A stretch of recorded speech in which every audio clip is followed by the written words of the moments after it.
Hello, my majestic little viewer, Limelitist here, and this is my first installment of a series that I will name Was Blank That Bad, where we go over the most hated and controversial consoles. We will talk about the timeline, what made it so bad, and trying it out ourselves, along with more, of course. Our first console is Nintendo's 2001 console, the Gamecube, obviously. Infamous for many reasons, this console was a commercial failure for its time, though it has seen a resurgence over the years to follow. So sit back as you watch me go over the many flaws, pros, cons, and everything in between about this console. Enjoy this long picture of a Gamecube, because why not? So if you've been following Nintendo's sales over the years, you can notice a trend going from 1983 to 2001. Console sales gradually got worse. The NES sold 60 million sales, and it went down progressively until we got to the GameCube. Following the N64, which the sales for the N64 were kinda meh, Nintendo tried to solely base this console on gaming. Unlike the PlayStation 2 or Xbox, the GameCube tried to achieve a faster loading time and not using like multimedia DVD playback and stuff. Plus, it was way stronger than the N64 in terms of RAM and stuff, so it was basically destined to be successful. But you already know which direction we were about to turn. But why did it fail? Well, I'm going to go over two different types of them. The console itself and the competition. So first of all, over a year and a half earlier before the GameCube released, they were going against the PlayStation 2, which still remains to be one of the most successful home consoles in history. And it has surpassed over 160 million units sold. To put that in perspective, the GameCube as of 2026 has sold about 24 to 25 million copies, which means the PlayStation 2 has sold almost 140 million more than the GameCube.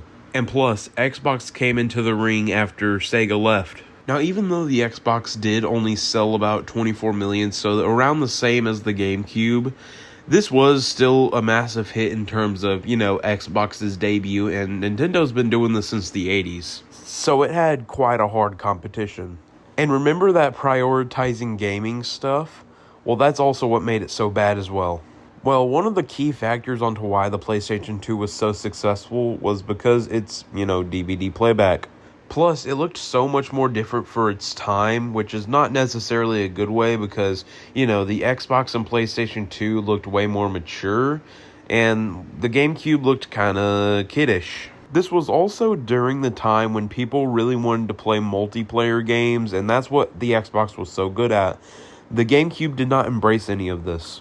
Okay, so we talked about the cons and stuff and the flaws of the GameCube, so we're going to talk about what it had over all these other consoles. First of all, the price of it was not that bad. It was only $200 at launch price, and that was pretty good. It also had a strong first power, and that's basically all I can think of off the top of my head. So we can go ahead and move to the part everybody has been waiting for, me playing it. Alright, I have a lot of cords here because I have many different other consoles, but here's what it looks like. I'm going to close this real quick. But this is the button that turns it on. This one kind of resets it. This one pops this open. So basically, like that. Just pop your disc in. So first of all, it just looks like a relatively alright controller. You can see the handle in it. I can see why people could misinterpret it as like a lock or something. You can play with 4 people, and this one's black instead of the iconic indigo, but that doesn't really matter. Just put your memory card in here, and yep. So first of all, let's turn it on. Watch it go.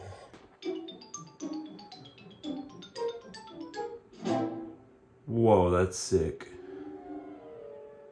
Also, another thing I would like to mention is the ambience behind it.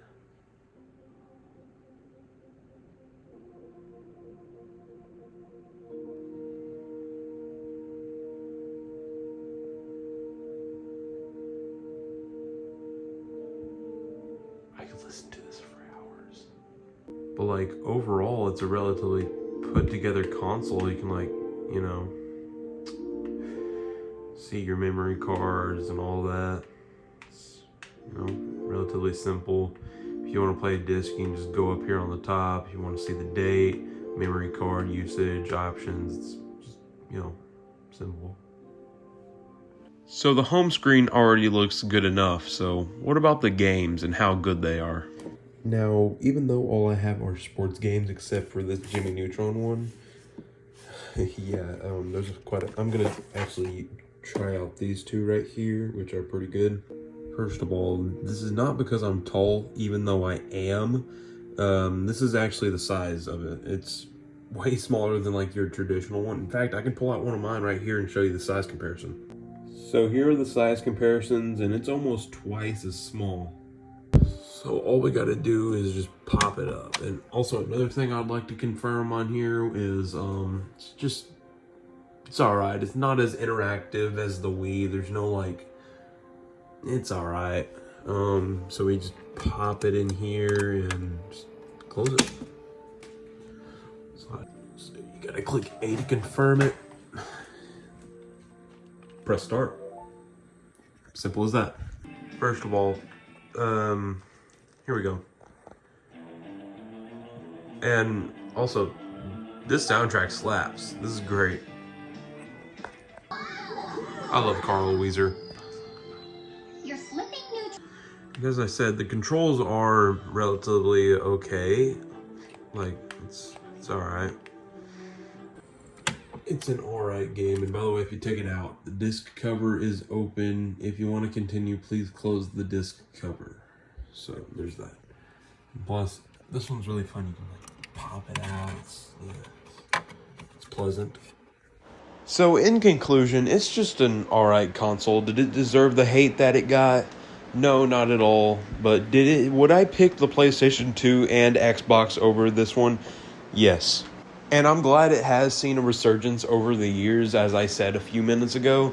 And, the meme boom of 2020 or 2018 where everybody used it to rickroll people. You know what I'm talking about?